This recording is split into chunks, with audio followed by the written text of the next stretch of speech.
Et face à cette situation d'agression de l'RDC par le Rwanda sous le label du M23, le ministre de la Communication et Médias, porte-parole du gouvernement congolais, a appelé tous les Congolais, toutes tendances confondues, à la mobilisation générale pour soutenir les efforts en cours pour les retours définitifs de la paix dans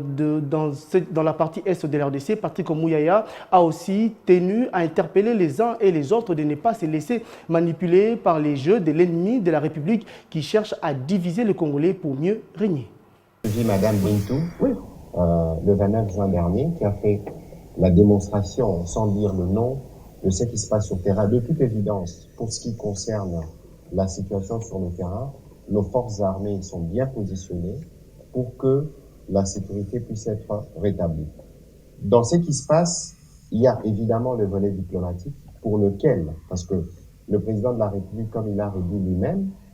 nous voulons travailler pour la paix, nous voulons reconstruire notre pays. Mais ceux qui veulent nous imposer la guerre, nous trouverons sur le chemin. Il ne faut pas oublier qu'il y a 2 jours, je pense que le président de la République s'est exprimé sur le colonne de Financial Times, et que si les provocations continuent, nous en tirerons des conséquences, y compris, et vous voyez déjà, ceux qui parlent des discours de haine, en réalité, la colère, elle est perceptible et que les Congolais, militaires comme civils, nous sommes déterminés une fois pour toutes à en finir.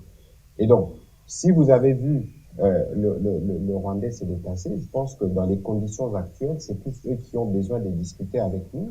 parce que bientôt, quoi qu'il en soit, il y a des comités des experts qui travaillent, qui pourront démontrer à la face du monde que le M23, en réalité, est une fabrication rwandaise et qui opère sous son couvert avec armes, munitions, comme cela a été récupéré sur le terrain.